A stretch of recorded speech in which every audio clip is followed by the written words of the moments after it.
Turma, quando nós começamos a fazer essa atividade, a ideia era para ser uma atividade construtiva e mais dialogada, só que o tempo não nos permitiu dialogar tanto quanto nós gostaríamos. A base para todo conhecimento em audiologia é tudo que é mais básico, precisa ser muito mais conhecido do que os procedimentos mais avançados ou mais sofisticados. Então, se eu tivesse que escolher o que vocês mais precisam saber dessa disciplina, sem dúvida, curva timpanométrica e reflexo. Isso é o básico do básico da avaliação audiológica básica. Só que é lógico que o sonho dourado é que vocês consigam saber emissão autoacústica, transiente, produto de distorção, e também que vocês consigam saber aplicar, pensar e entender potencial de tronco encefálico. Ainda ficou nos faltando função tubária e potencial de estado estável, que vão ser os vídeos a seguir.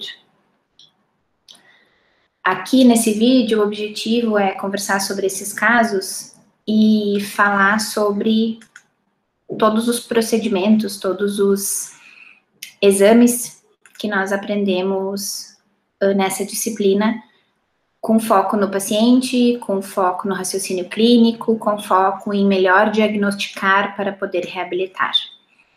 A gente não consegue ser um bom clínico se a gente não sabe fazer diagnóstico. A gente não consegue ser um bom terapeuta se a gente não sabe fazer diagnóstico. Então, a gente tem que ter um olhar clínico, crítico e enriquecedor sobre o paciente, para que a gente realmente consiga ajudá-lo e melhorar a vida dele.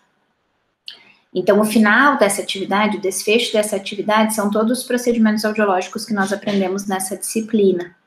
E daí aqui a gente vai ilustrar por meio de casos clínicos. O primeiro foi a dona Jussara. Então, ela veio porque ela tinha queixa de não ouvir, de não entender o que as pessoas falam, e ela refere que a orelha direita é pior. Ela era telefonista, ela teve dor de ouvido nos últimos dias, foi medicada pelo otorrino e ela tá melhorando. Ela nega hipertensão e ela nega diabetes. Foi solicitado PAT pelo otorrino devido à assimetria entre as orelhas. Gente, até que se prove o contrário, a assimetria entre as orelhas, ela sempre precisa ser vista, identificada, alertada por nós fonoaudiólogos e pelos otorrinos como um possível tumor no oitavo par craniano, um possível neurinoma. Então, até que se prove o contrário, uma assimetria entre as orelhas ou uma perda unilateral pode sim ser um neurinoma. Esse diagnóstico, ele é médico, 100% médico, mas nós, enquanto fonoaudiólogos, a gente tem que se alertar, se ligar, para que nós consigamos fazer o exame o mais assertivo possível para acertar, para contribuir com o médico em ele acertar o processo de reabilitação e antes da reabilitação, a investigação complementar o melhor possível, tá? Então, o paciente respondeu super bem para a audiometria e os resultados da dona Jussara são abaixo. Então, tá aqui a audiometria da dona Jussara. Então, a gente vê um componente sensorial à direita, um componente com gap, com um componente misto à esquerda, e isso nos faz pensar em normalidade do sistema timpanoauricular na direita e uma alteração no sistema timpanoauricular na esquerda, pensando já nas medidas de imitância acústica. Quando a gente pensa na história clínica da dona Jussara, no momento que a gente pensa que ela era telefonista, ela fez aí mais exposição auditiva da orelha direita. 75 anos, ela já está incluída no grupo da presbiacusia, do envelhecimento do sistema auditivo. Se ela nega hipertensão e diabetes, ela não tem questões metabólicas, pelo menos não desses dois agentes, que é a hipertensão e a diabetes. Então, a gente pensa aí num componente mais sensorial, pensando na presbiacusia e na questão da exposição da orelha direita, que não dá pra gente dizer que é uma perda auditiva induzida pelo ruído, porque não é ruído, mas ela fez aí um tempo de uso maior da orelha direita. Pode ser que isso justifique a assimetria? Pode, mas é sempre importante investigar. Então, vocês possivelmente receberão na vida clínica de vocês muitos pacientes com perda assimétrica que o médico vai pedir o PAT para investigação. Nesse caso, sempre vai ser um neurodiagnóstico, protocolo neurológico, porque não tem por que eu fazer frequência específica de um paciente que responde para a audiometria. Então, se a Jussara tivesse 7 anos e a história clínica fosse completamente diferente e ela não tivesse respondido para a audiometria, se as respostas fossem inconsistentes, a gente ia precisar de curva, reflexo, emissões. Falhando nas emissões, a gente ia precisar do neurodiagnóstico da frequência específica. Então, se a Jussara tivesse 7 meses, a gente ia precisar da curva, dos reflexos, das emissões. Falhando nas emissões, transiente e produto, eu preciso do neurodiagnóstico e da frequência específica. Quando eu tenho perda auditiva, frequência específica, eu vou fazer via aérea e via óssea. Então, toda vez que eu tenho um paciente que eu não consigo condicionar para o exame, um paciente que me responde mal, com inconsistência, ou que ele não... Se a Jussara tivesse 7 meses, não teria como ela responder para uma audiometria, só para uma audiometria de reforço visual, a questão de localização sonora, indireta para cima, indireta para baixo. Diferente disso, uma paciente como essa que a gente está conversando aqui, que é a Jussara, eu preciso só do neurodiagnóstico. Só que eu não posso esquecer que o PEAT neurodiagnóstico, o protocolo neurológico, ele tem uma limitação, que é a limitação perda auditiva. O PEAT, ele tem uma dependência da audição periférica. Então, da mesma forma que eu preciso de limiar para desencadear o reflexo acústico, eu preciso de limiar para desencadear as ondas do PEAT. Então, quando eu olho para o exame da Jussara, na orelha esquerda, ali na região de 2 a 4 ou de 3 a 6, que é onde é a concentração do clique, eu até tenho limiar, mas não tenho, porque o gap aéreo-ósseo me faz com que eu precise ainda de mais intensidade para esse som chegar, passar pela cóclea e chegar no oitavo par craniano, núcleo, complexo e leminisco, que são as regiões que vão responder para o PEAT. Então, aqui eu não tenho condição periférica para ter resultado de PEAT. Quando eu digo condição periférica, para ter as 3 ondas. Então, toda vez que eu penso em condição periférica, eu penso que para eu realmente laudar sobre o PEAT, eu preciso das 3 ondas. Senão, eu vou laudar sobre o PEAT só em relação à onda 5. Porque, por exemplo, aqui, ó, na orelha esquerda, eu encontraria só a onda 5. Na orelha direita, eu encontraria só a onda 5. Eu já não tenho audição periférica, eu já não tenho limiar, eu já não tenho condição audiológica periférica para que as 3 ondas sejam desencadeadas. Então, aqui, uma ausência de onda 1, ela não é culpa da porção distal do nervo, do núcleo coclear, do complexo olivar superior, ausência de onda 1 e de onda 3. Ela é culpa da perda auditiva periférica. Foi a ausência de energia acústica periférica que fez com que as ondas não se formassem. Então, eu não posso dizer que o paciente tem uma alteração retrococlear se eu não tive condições periféricas, se eu não permitir que esse paciente tivesse ondas. Quando eu digo permitir, cóclea permitir, né? Eu tenho que ter uma cóclea que permita. Então, da dona Jussara, aqui eu encontraria só a onda 5, e aqui eu encontraria só a onda 5, orelha direita e orelha esquerda. Então, vamos lá ver o que eu pergunto. Eu já comentei curva, reflexo acústico está comentado no outro vídeo. São os mesmos casos, eu só fiz acréscimos de conteúdo. O que eu pergunto aqui? Para o PEAT neurodiagnóstico, quais achados você espera? Então, poderia ser onda 5 com latência aumentada em forte intensidade ou ausência das ondas na orelha direita.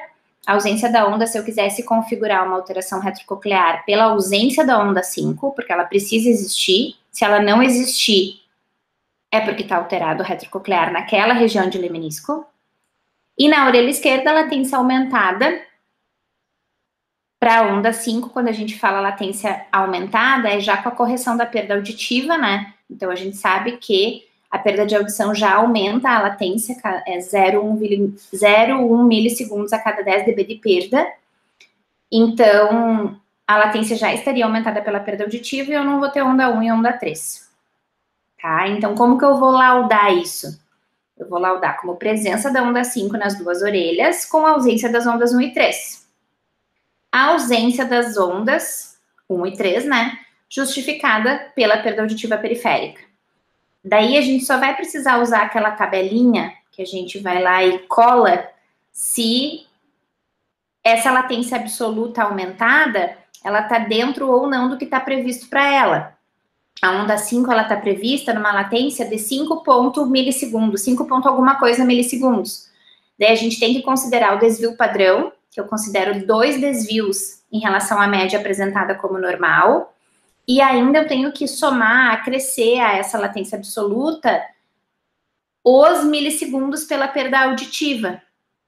Então, para eu chamar uma onda 5 de alterada num paciente com perda, eu tenho que pegar o valor de referência da onda 5, acrescentar o desvio padrão e ainda acrescentar os milissegundos pela perda auditiva.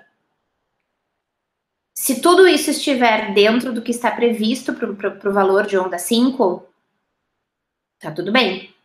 Se, somando tudo isso, ela ainda estiver mais aumentada, é porque daí eu realmente tenho uma alteração, porque a latência está muito alta, está muito demorada, a latência está muito aumentada. Isso demonstra que a sinapse para a chegada do som acima no córtex auditivo, passando pelo subcórtex, córtex auditivo primário, área de associação, formação reticular, chegando lá no córtex auditivo, está demorando. Se está demorando aqui embaixo no leminisco, como que está acontecendo no restante da via auditiva? Então, pensando na dona Jussara, ainda, o que nós temos aqui para baixo? Esse exame abaixo poderia ser o da Jussara? Explique seu pensamento, foi o que eu pedi. Então, aqui a gente tem um exame sem ondas. Não tem reprodutibilidade, não tem onda. Aqui tá orelha direita e orelha esquerda. E daí, então, o que a gente pode pensar? Que não é possível que esse exame seja o da dona Jussara, pois seria necessário pelo menos a presença da onda 5 nas duas orelhas, pensando pela acuidade periférica. Então, tá certíssimo isso aqui. Perfeito. Poderia ser esse exame da Jussara? Poderia, se nós estivéssemos pensando numa alteração retrococlear caracterizada pela ausência de onda 5, o que também é possível acontecer. Então, o que eu gostaria que vocês pensassem é que um paciente, ele sempre vai ter mais de uma opção. Mas o que eu mais preciso que vocês entendam é, no momento que eu tenho uma perda auditiva periférica, eu tenho que olhar para o PEAT de perda, com perda. E acrescer o desvio padrão em cima da onda 5, acrescer os milissegundos pela perda de audição, para analisar essa onda 5, e ainda lembrar que eu nunca posso dizer que um PEAT está alterado pela ausência de onda 1 e 3 se ela está ausente por conta da perda periférica. É o mesmo raciocínio do reflexo acústico. Quando eu não tenho reflexo acústico e eu não tenho aferência para desencadear o reflexo, eu não posso pensar numa alteração no arco reflexo. Eu tenho que pensar que a culpa é da cóclea, não é do arco reflexo. Então, enfim, essa justificativa aqui, essa resposta, que foi de um dos colegas, que não é possível que esse exame seja da dona Jussara, tá certinho, porque esperava a onda 5, tá? Eu ainda pergunto se precisa de PA de frequência específica, que é a audiometria eletrofisiológica. Não precisa, não existe necessidade, pois os limiares já foram encontrados na ATL. Então, isso é o que eu mais espero de vocês, assim, que vocês não saiam submetendo a PA de frequência específica a pacientes que façam audiometria. Eu faria frequência específica se a Jussara tivesse 7 meses, porque não consegue fazer, se ela tivesse 7 anos e audiometrias inconsistentes, se ela tivesse 17 anos e audiometrias inconsistentes, mas no momento que o paciente responde bem para a ATL, quem vai me dar a resposta de limiar é a ATL. O neurodiagnóstico, o protocolo neurológico, sempre eu vou fazer, porque eu quero fazer investigação qualitativa. A quantitativa eu já tenho da ATL. O próximo caso, que é o caso do seu João, olha só, o seu João, ele tem uma audiometria plana na esquerda e com gap plana na orelha direita. Ele é agricultor. Então, quando a gente recebe um paciente, recebe a história clínica do paciente, a gente tem que começar já a pensar do que ele traz, aonde está o agente lesivo, aonde está quem causaria um problema na orelha média ou na orelha interna. Então, agricultor normalmente tem exposição a ototoxicidade, e ali ele está dizendo que ele sempre usou agrotóxico e nunca se protegeu. Existem diferentes literaturas que falam dos efeitos da ototoxicidade, dos agrotóxicos no sistema auditivo periférico e central. Eu vou até anotar aqui, para eu postar para vocês uma literatura sobre ototoxicidade de um trabalho que foi feito aqui na nossa universidade. Então, ao receber o seu João, eu já penso, ototoxicidade, ele foi exposto a uma possível lesão na orelha interna. Ele vem sentindo dificuldade para ouvir nas duas orelhas, pior na direita. Ele fez tratamento para câncer de pele, então, mais uma vez, ototoxicidade. Uma por agrotóxico e outra por medicação. Ele nunca usou protetor solar. Então, são dois problemas decorrentes do trabalho dele, né? O agrotóxico e o câncer de pele, porque ele nunca se protegeu. Ele refere que teve várias infecções de ouvido na orelha direita, que vazava no travesseiro e tinha mau cheiro. Tinha um cheiro muito forte, a secreção. E ele refere estar fazendo tratamento de saúde. Então, assim, existe sim um agente lesivo que está agredindo aí a orelha interna do seu João, mas a gente tem uma outra questão de história clínica que são essas otites de repetição. Quando a gente recebe um paciente dizendo que essa secreção, ela se repete, ele disse ali, tive várias infecções, e que tem mau cheiro, e que vaza, isso pode ser uma otite média crônica colesteatomatosa. Um colesteatoma é um tumor benigno de orelha média. O colesteatoma, na grande maioria dos casos, ele é proveniente de otites de repetição, de infecções de orelha média. Então, aqui eu penso sim num quadro de orelha interna, mas eu penso também num quadro de orelha média em função desse gap aereósseo que ele apresentou na orelha direita e dessa história que ele traz. Então, eu junto aqui ototoxicidade com colesteatoma. Eu tô anotando aqui para eu poder colocar literaturas para vocês lá no portal. Curvas timpanométricas e reflexos acústicos a gente discutiu nos outros vídeos, então eu vou pular lá para minha pergunta de PEAT. A história clínica do seu João traz necessidade de neurodiagnóstico ou de frequência específica? A resposta é não, não precisa. Não precisa, pois o João não apresenta nada na história clínica dele e nos achados audiológicos que necessitem de investigação da via auditiva em nível de tronco encefálico. Todos os achados audiológicos são compatíveis com a sua perda auditiva e a sua queixa. Então, essa foi uma resposta perfeita, que foi um colega que fez. O que eu tenho que cuidar aqui é dessa questão de orelha média, porque ele vai precisar voltar para o otorrino, vai precisar ver se isso é um colesteatoma, mas ele tem uma curva B na orelha direita. E tá perfeito aqui. Todos os achados são compatíveis com o que ele traz. Quando a gente avalia um paciente, a gente sempre precisa, na devolutiva, que vocês aprenderam em áudio 1, dizer para ele: seu João, o senhor falou para mim que o senhor sente isso, isso e isso. Eu encontrei realmente no seu exame que o senhor está com uma infecção na orelha direita, que o senhor realmente tem uma perda de audição. Dos graus de perda auditiva que existem, você tem o grau tal. Agora, usando a OMS, que eu ainda não decorei, a gente vai explicar para o paciente, OMS 2020, desculpa, a gente vai explicar para o paciente o grau da perda auditiva que ele tem.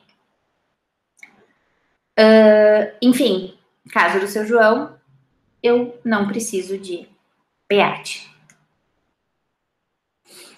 No caso da dona Ângela, ela tem 35 anos, ela tem essa audiometria, esse audiograma com 2 gaps enormes. Ela refere ter otite desde criança. Ela foi passando a vida e ela nunca procurou ajuda. Ela foi no otorrino para tentar tratamento, pois ela refere que está ouvindo muito mal. Realmente, o audiograma dela mostra uma perda auditiva bastante acentuada. Diz que em seu trabalho a perda auditiva está lhe atrapalhando muito. Não tem problema de saúde, não faz uso da medicação. O otorrino pediu PEAT para complementar o diagnóstico. Gente, vai ser muito comum na vida clínica de vocês receberem solicitações dos médicos que talvez não seja a mais assertiva para aquele caso. Principalmente porque o PEAT ele tem uma limitação em função da acuidade periférica do paciente. Então, eu vou ficar muito limitada na questão do diagnóstico.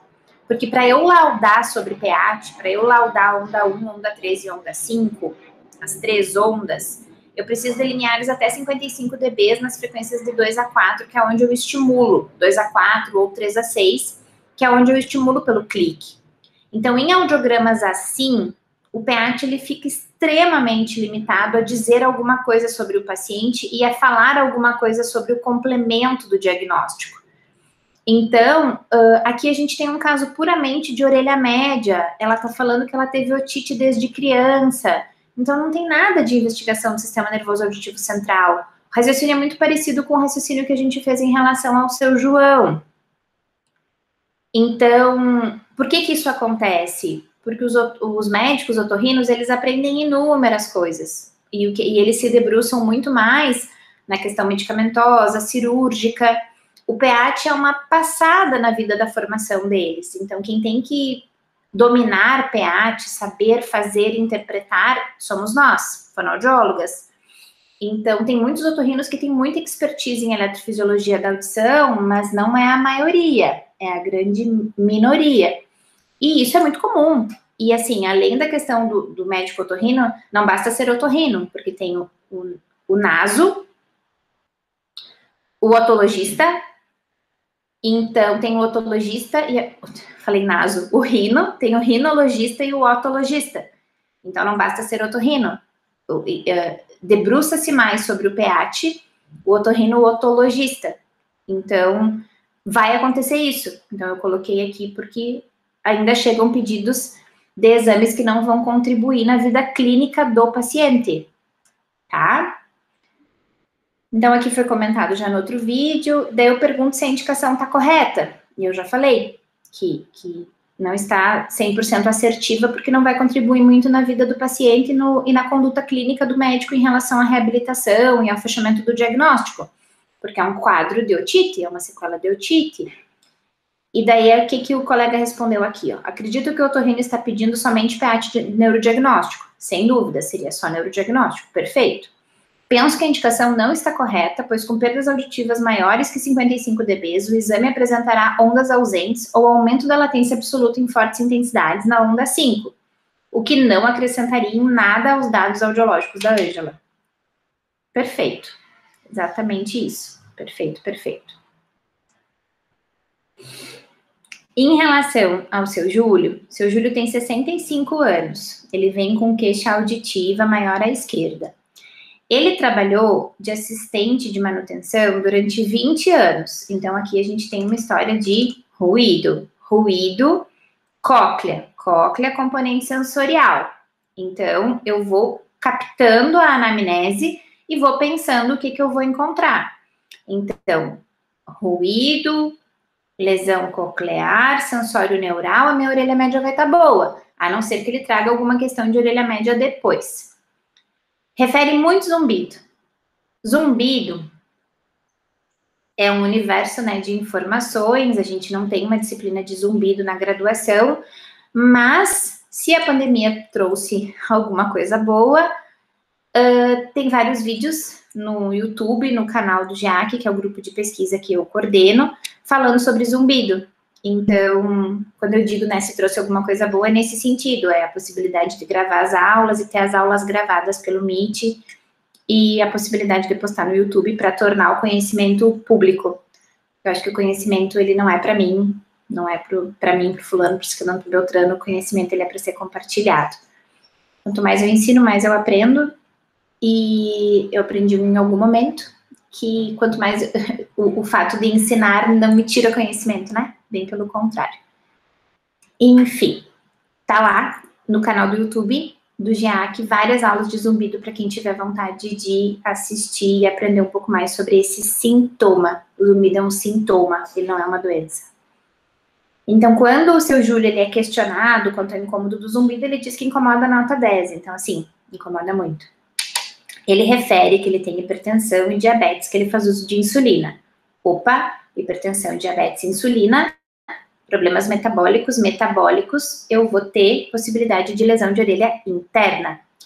Hipotireoidismo, problema cardíaco com uso de medicamentos. Tudo isso me faz pensar em lesivos para a orelha interna. Ficou internado várias vezes por insuficiência renal crônica. Estava atento ao exame e respondeu bem com os achados abaixo. Devido ao zumbido, o médico pediu emissões e PEAT. A grande maioria dos médicos hoje utilizam para zumbido um protocolo. Audiometria, imitanciometria, audiometrias de altas frequências quando possível, que é uma coisa que a gente não aprendeu na graduação, ela não está na ementa de nenhuma disciplina.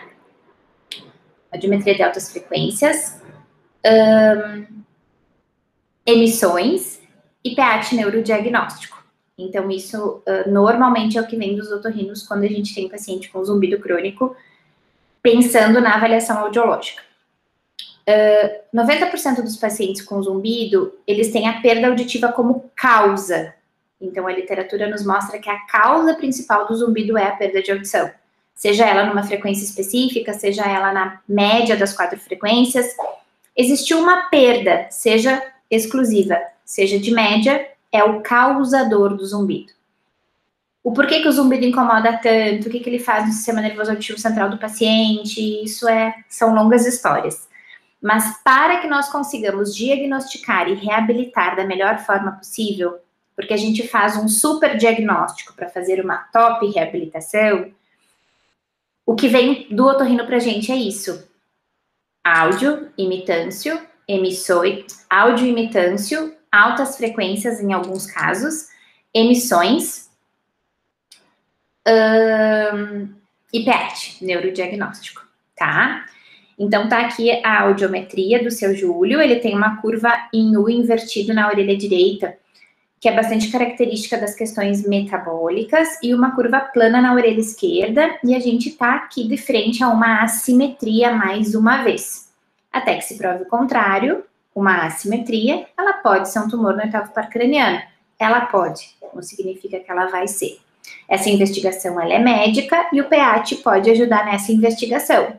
Então, aqui eu tenho uma indicação de PEAT muito bem feita, porque eu tenho limiares compatíveis com a possibilidade de falar sobre as 3 ondas do PEAT para fazer um neurodiagnóstico de porção distal do nervo, núcleo coclear, complexo olivar superior e menisco lateral, dos 2 lados. Eu tenho zumbido crônico, isso me traz a necessidade de investigar sistema nervoso auditivo central, o que está acontecendo nessa via, que esse zumbido está nota 10 incomodando o seu Júlio, e ainda tem uma assimetria.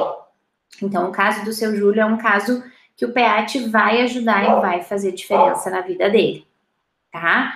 Então, se a gente tiver que centralizar aqui desses casos, quem realmente o PEAT ajudaria é o seu Júlio.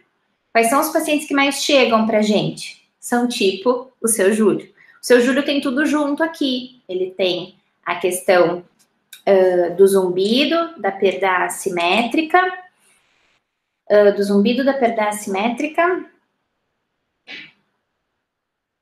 Opa, me falhou o que eu ia dizer. Do zumbido da perda assimétrica, mas tem pacientes que vêm só pelo zumbido ou só pela perda assimétrica. Ainda poderia ter uma questão de reconhecimento de fala, que às vezes o pedido do PEAT também vem para verificação de índice percentual. Então, aqui a gente já está falando um pouquinho verificação de índice percentual no sentido de verificar o funcionamento do sistema nervoso auditivo central para entender por que aquele índice percentual ficou tão rebaixado. Por exemplo, então aqui a gente já está falando um pouquinho das indicações clínicas do PEAT neurodiagnóstico, que está lá bem bonitinho na aula da Bruna. Eu estou só resgatando aqui dentro dos casos clínicos. O que eu perguntei aqui, né?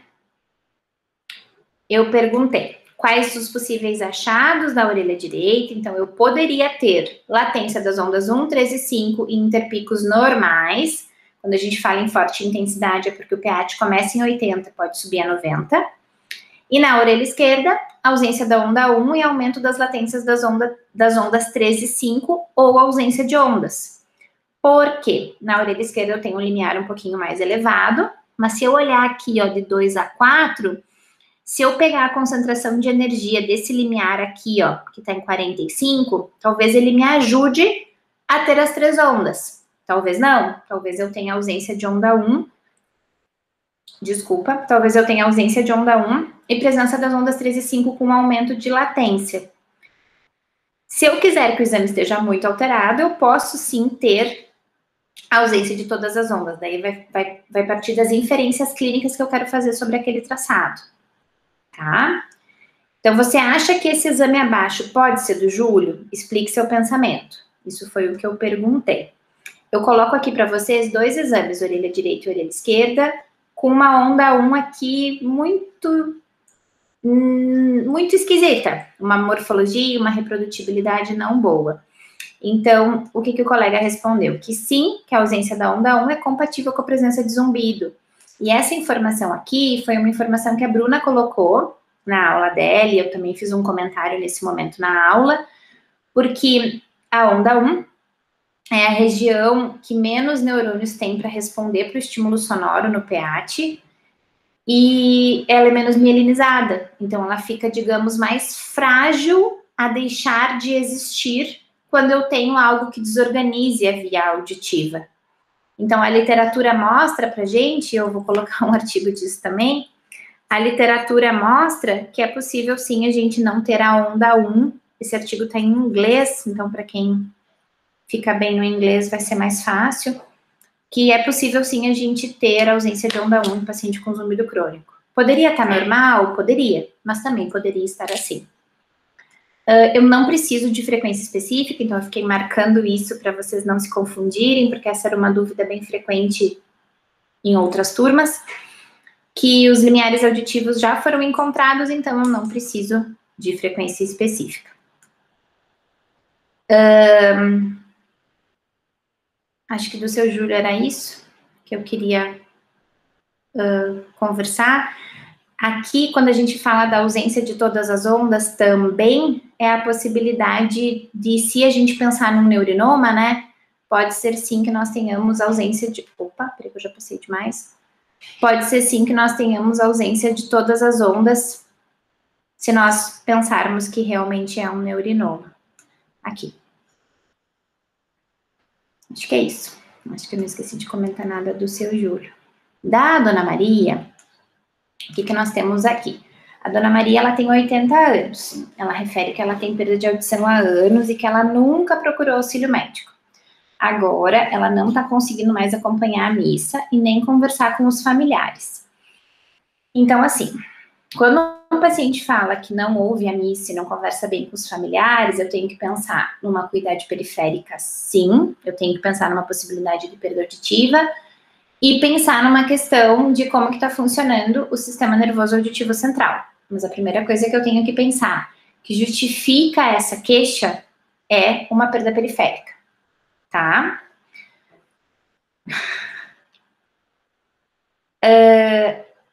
Ela teve câncer de mama, então eu tenho aqui um agente lesivo, que é a quimioterapia, pela ototoxicidade, mas ela ficou bem.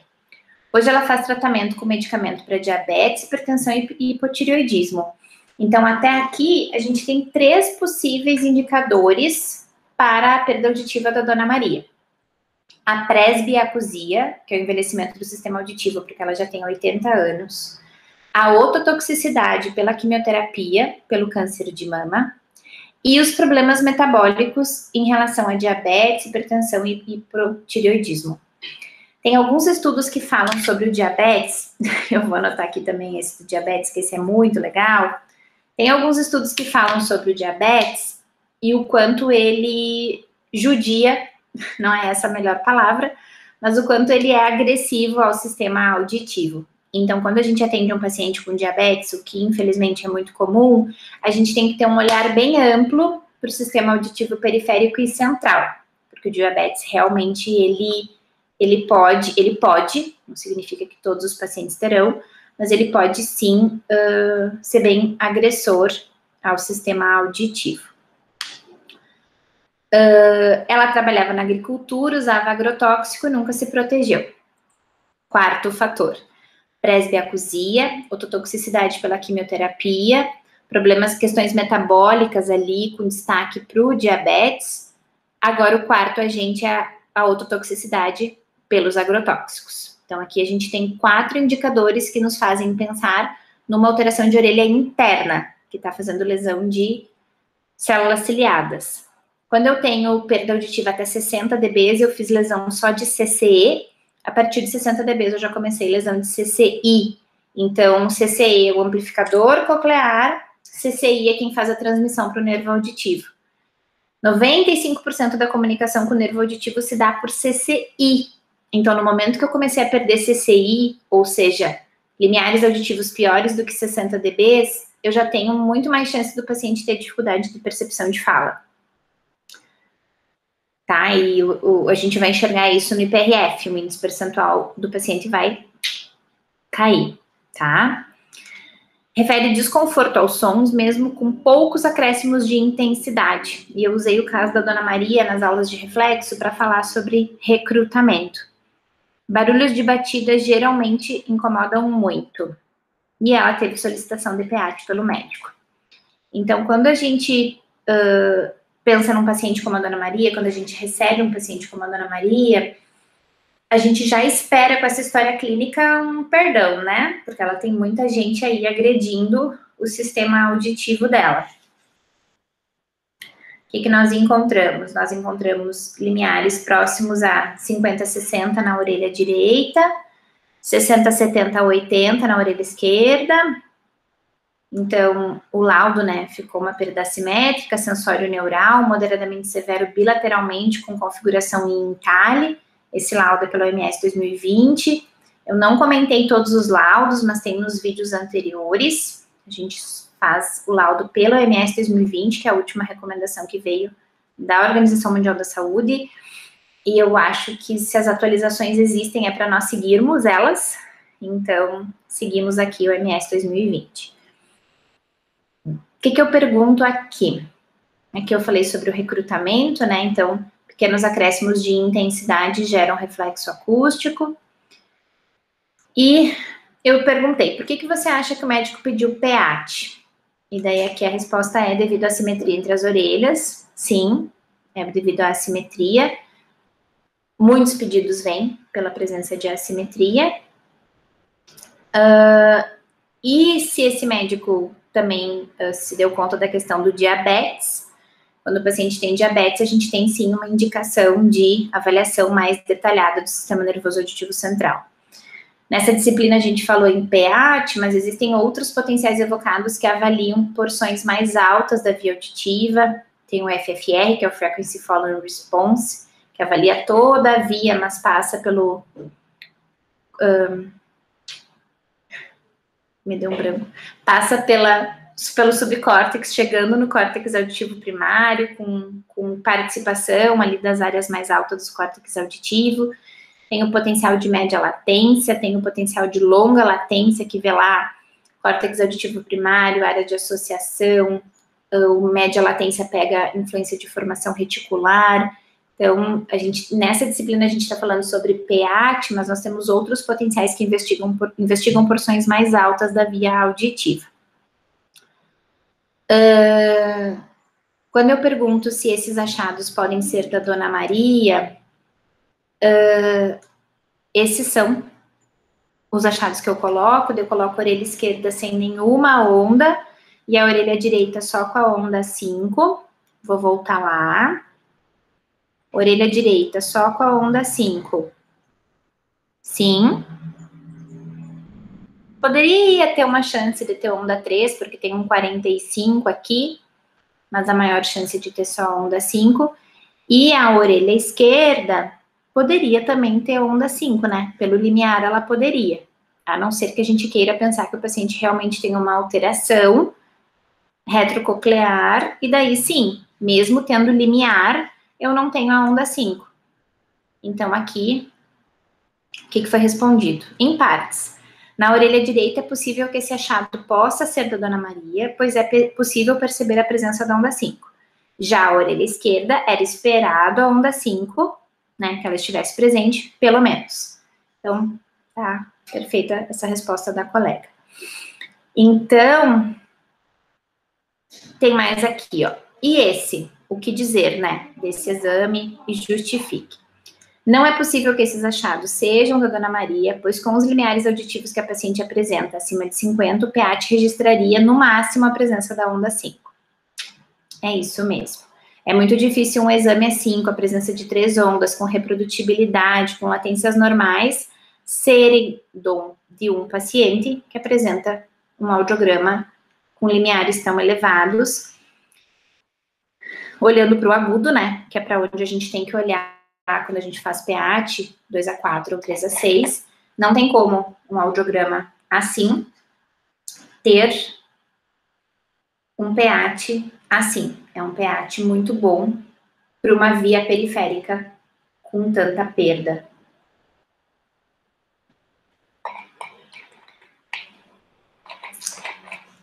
Para o tempo que nós tínhamos agora, eu penso que eram esses destaques que eu gostaria de dar. Vou voltar com outros casos clínicos, só com histórias clínicas para fazermos simulação. E vou voltar com um pouquinho de informações sobre tuba auditiva e potencial de estado estável. Então, é isso.